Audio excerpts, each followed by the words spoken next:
Merci beaucoup. Au titre de l'exercice 2025, Son Excellence le Premier ministre nous a assigné un contrat d'objectifs avec des actions stratégiques, des réformes importantes à mener, bien sûr, pour que le ministère puisse remplir ses attributions de façon convenable. Et au cours de l'année, nous avons donc, avec nos équipes, travaillé à mettre en œuvre ce contrat d'objectifs. Et aujourd'hui, il s'agit bien sûr de faire une évaluation. Et à l'issue de l'évaluation, nous avons noté qu'il y a eu, en tout cas, beaucoup de réalisations, des performances très importantes qui ont été réalisées par notre département ministériel. Mais en même temps, le contrat d'objectif aussi nous montre, l'évaluation nous permet de voir les défis pour 2026. Alors, donc, au titre de 2025, les réalisations que nous avons eu à faire, d'abord au titre de la mobilisation des ressources, nous avons mobilisé au titre du budget de l'État 3 309 milliards sur une prévision de 3 236, ce qui nous donne un taux de réalisation de 102%. Au titre du Fonds de soutien patriotique, nous avons fait une réalisation de 222 milliards sur une prévision de 175 milliards, soit 148%. Donc, à ce niveau, nous pouvons dire que les résultats sont très satisfaisants. Mais à côté, il y a eu des réalisations importantes, des réformes majeures qui ont été donc engagées et validées au titre de l'exercice. Nous avons, par exemple, pu lancer au titre de l'année 2025 la plateforme CICAD qui permet de délivrer les titres des parcelles, les titres fonciers, également les attestations de cession, les plans cadastraux en ligne.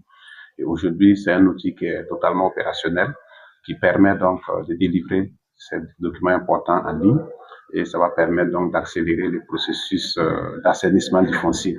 Et dans la lancée de ce processus d'assainissement du foncier, nous avons pris un texte important concernant donc les parcelles non mises en valeur. Donc, nous avons déjà procédé au contrôle des parcelles non mises en valeur dans certains arrondissements de la ville.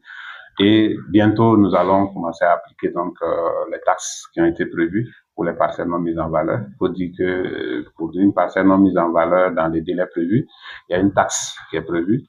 Et si la taxe n'est pas payée, nous devons passer au retrait de la parcelle. Donc, c'est une mesure que nous allons mettre en œuvre très rapidement.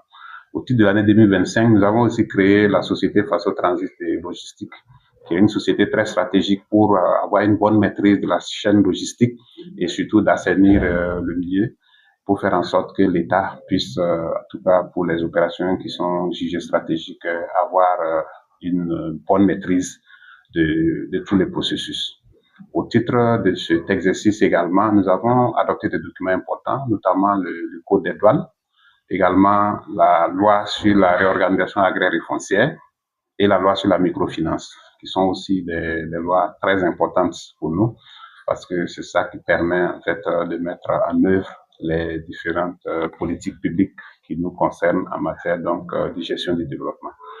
Alors, au titre de l'exercice, nous avons également fait des avancées majeures dans l'étude nationale prospective Burkina 2060, qui est une vision prospective de long terme pour le pays, parce qu'on avait l'étude nationale prospective Burkina 2025 qui a pris fin donc au 31 décembre 2025, donc il faut encore une autre étude. Nous avons fait l'essentiel donc des travaux, nous allons finaliser cette étude au titre de l'année 2026. Nous avons également travaillé à développer un nouveau plan national de développement, et ce plan vient d'être adopté en Conseil des ministres, c'est le plan Relance, qui, à travers 4 piliers essentiels, essaie de donner donc des indications sur les actions majeures, les actions stratégiques, les piliers essentiels des actions de développement du pays sur les 5 années à venir. Donc voilà autant d'actions que nous avons pu réaliser au titre de l'exercice 2025. Et à l'issue de l'évaluation, il est ressorti que nous avons fait un taux de réalisation de 89% de notre contrat d'objectif. Pour 2026, il y a des défis majeurs. Et ces défis, c'est d'abord la mobilisation des ressources. Nous devons mobiliser plus de 3 400 milliards de francs CFA au titre du budget de l'État, plus de 200 milliards au titre du Fonds de soutien patriotique. Et nous devons également mobiliser 200 milliards pour le financement de la première tranche de l'autoroute Ouagadougou qui a été lancée par les chefs de l'État.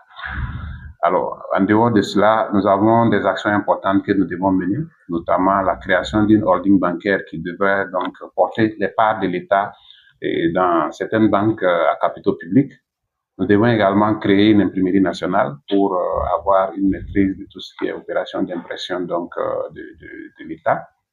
Nous avons des textes importants que nous devons relire, notamment la loi organique relative aux lois des finances, également le régime général de la comptabilité publique, que nous devons relire pour vraiment adapter donc au contexte de la révolution progressiste populaire. Et nous avons également entamé des actions importantes en termes de dématérialisation des procédures des marchés publics. Nous avons développé une plateforme que nous appelons e-Burkindi, qui est aujourd'hui à 59% de réalisation. D'ici la fin de l'année, nous devons boucler cela à 100% pour faire en sorte que tout ce qui est marché public puisse être réalisé de façon digitale. Au niveau de la douane, nous développerons également au titre de l'année 2025 une plateforme importante que nous appelons Smart Douane, qui est en fait le concept de douane intelligente, qui permet d'avoir un portail qui, à partir de là, peut scanner les véhicules, voir le contenu et également évaluer donc les valeurs afin de pouvoir faire l'évaluation, afin de pouvoir faire le dédouanement plutôt. Et au niveau de la Direction générale des impôts, nous avons lancé il y a quelques jours la facture électronique certifiée. Et donc, au titre de l'année 2026, il s'agit d'opérationnaliser cette facture électronique certifiée qui va donc venir moderniser tout ce qui est gestion des factures et bien sûr amener aussi les contribuables à payer les justes impôts. Donc, voici autant d'actions en termes de perspectives pour 2026. Et bien sûr, ça nous donne l'occasion de féliciter et encourager tous nos collaborateurs pour les résultats importants qui ont été engrangés en 2025 et leur dire de continuer à se battre parce qu'en 2026, les défis sont importants puisque nous avons de très grandes ambitions. Donc, il faut encore redoubler d'efforts pour que nous puissions relever aussi les défis avec brio. Et j'ai confiance que mes collaborateurs ont toutes les capacités pour pouvoir relever ces défis. Et nous allons bien sûr, sur les orientations de son Excellence le Premier ministre et de son Excellence le camarade président du FASO, faire en sorte que toutes les orientations qui ont été données puissent être en tout cas suivies avec toute la rigueur. Merci.